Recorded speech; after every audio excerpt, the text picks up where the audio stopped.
अगर मैं आपसे कहूं कि चुप रहने से आप लोगों की बोलती बंद कर सकते हैं तो क्या आप ये मानेंगे? जी हाँ दोस्तों, आज के वीडियो में हम जानेंगे द पावर ऑफ साइलेंस और बड़े बड़े थिंकर्स के अकॉर्डिंग चुप रहने से हमें क्या क्या पावर मिल सकती है। आगे चलते हैं और जानते हैं पावर ऑफ साइलेंस के फर्स्ट पावर की तरफ।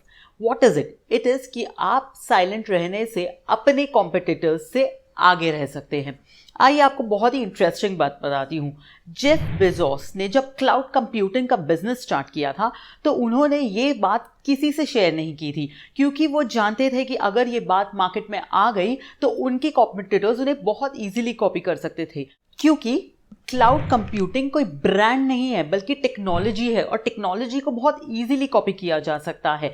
इसीलिए उन्होंने इस बात को कम से कम 4 से 5 साल तक सबसे छुपा के रखी कि उन्होंने क्लाउड कंप्यूटिंग से कितना प्रॉफिट हासिल कर रहे हैं। और जब तक ये मार्केट में बात आई तब तक उनके कॉम्पिटिटर्स लाइक माइक्रोसॉफ्ट और गूगल, जो अपने आप में बहुत बड़े मार्केट लीडर्स है टेक्नोलॉजी के, वो भी उनसे कई गुना पीछे रह गए। And when this was out, Jeff Bezos की अमेजॉन क्लाउड कंपनी का मार्केट शेयर क्लाउड कंप्यूटिंग में 70% था। वहीं माइक्रोसॉफ्ट और गूगल का मार्केट शेयर था 10% each, only being the technology leaders.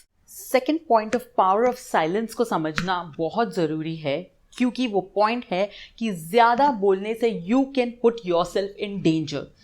हमारे बहुत ही रिनाउंड गौतम बुद्ध ने ये बताया है कि चुप रहने में ऐसी पावर है, पावर ऑफ साइलेंस में ऐसी एनर्जी है कि वो हमारे सारे स्ट्रेस को दूर कर सकता है। और यही नहीं, आप उसे पाकर एक ऐसा इंसान बन सकते हैं कि हर इंसान आपसे बात करना चाहेगा, हर इंसान आपसे खींचा चला आएगा। गौतम बुद्ध ने दुनिया को ये समझाया कि हमारी आवाज़ दुनिया की सबसे बड़ी छुरी है, उसके साथ साथ हमारे वर्ड्स दुनिया का सबसे बड़ा हथियार है।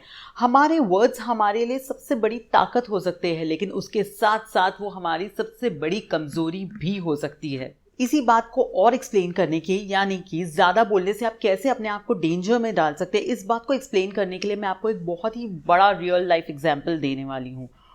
हम सब अलीबाबा के फाउंडर जैक मा को तो जानते ही हैं।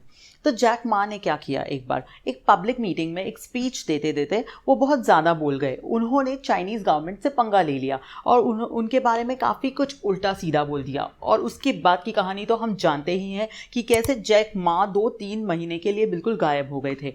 हालांकि वो वापस आए, लेकिन इस बार वो पावर ऑफ साइलेंस को समझते हुए आए, उस चीज़ को भूले नहीं और उन्होंने समझा कि पावर ऑफ साइलेंस कितना इंपॉर्टेंट है। और जब वो इस बार लौटे तो उन्होंने अपनी स्पीच देना एकदम क्रिस्प एंड क्लियर शुरू कर दिया। इसीलिए बहुत इम्पॉर्टेंट है हमें कम बोलना और बहुत क्रिस्प बोलना। और यहाँ तक कि सिर्फ जैक मा नहीं, बहुत सारे थ्रू आउट द वर्ल्ड के लीडर्स, जो इन्फ्लुएंशियल लीडर्स हैं, सब कम बोलना पसंद करते हैं। यहाँ तक कि हमारे ओन मुकेश अंबानी के भी इंटरव्यूज आप देखोगे तो it's very short, crisp and clear. जितना बोलना है बस उतना ही बोले। थर्ड एंड फाइनल पॉइंट के बारे में हमें समझाया है हमारे चाणक्य ने। चाणक्य कहते हैं कि चुप रहने से आपको दूसरों के इंटेंशंस पता चलते हैं। चाणक्य हमेशा लास्ट बोलते थे, पहले उनके सबॉर्डिनेट्स बोलते थे। जब सब बोल लेते थे तब वो जाके अपने पॉइंट्स रखते थे, तब तक उन्हें सब लोगों के इंटेंशंस पता चल जाते थे एंड वो करेक्टिव डिसीजंस ले सकते थे। अगर आप ज़्यादा बोलोगे तो लोगों को पता चल जाएगा कि आपके मन में क्या है। मेरे प्यारे व्यूअर्स, इन 3 पॉइंट्स को आज से आपने गांठ बांध लेनी है। और मेरे जो प्यारे इंट्रोवर्ट व्यूअर्स हैं, जो आज तक समझते थे कि ये हमारी वीकनेस है, हम बहुत कम बोलते हैं, हम इंट्रोवर्ट हैं, तो आज मैं यहाँ आई थी आपको आपकी स्ट्रेंथ से रूबरू कराने के लिए। लेकिन मेरे जो एक्सट्रोवर्ट व्यूअर्स हैं उन्हें आज से इंट्रोवर्ट या एकदम से कम ना बोलने की ज़रूरत नहीं है आपको। लेकिन ये बात ज़रूर याद रखनी है कि आपको अपनी बातों में ठहराव लाना बहुत ज़रूरी है। आप ये ट्राई कीजिए कि जितना बोलने की ज़रूरत है ना, उससे भी कम बोलिए, क्योंकि बहुत ज़्यादा बोलते बोलते ये बहुत ज़्यादा चांसेस है कि आप बहुत कुछ वर्थलेस बोल जाएंगे और उससे आपकी इमेज भी अफेक्ट हो सकती है। और अगर आप कम बोलो या कम बोलते बोलते सेंसिबल बोलो, तो अगर आप फूल भी हो ना तो भी आप स्मार्ट लगोगे। So as quoted by Pythagoras, a fool is known by his speech and a wise by his silence. So if you loved this video, please like and subscribe to my channel Swati Talks and see you in my next video. Bye bye.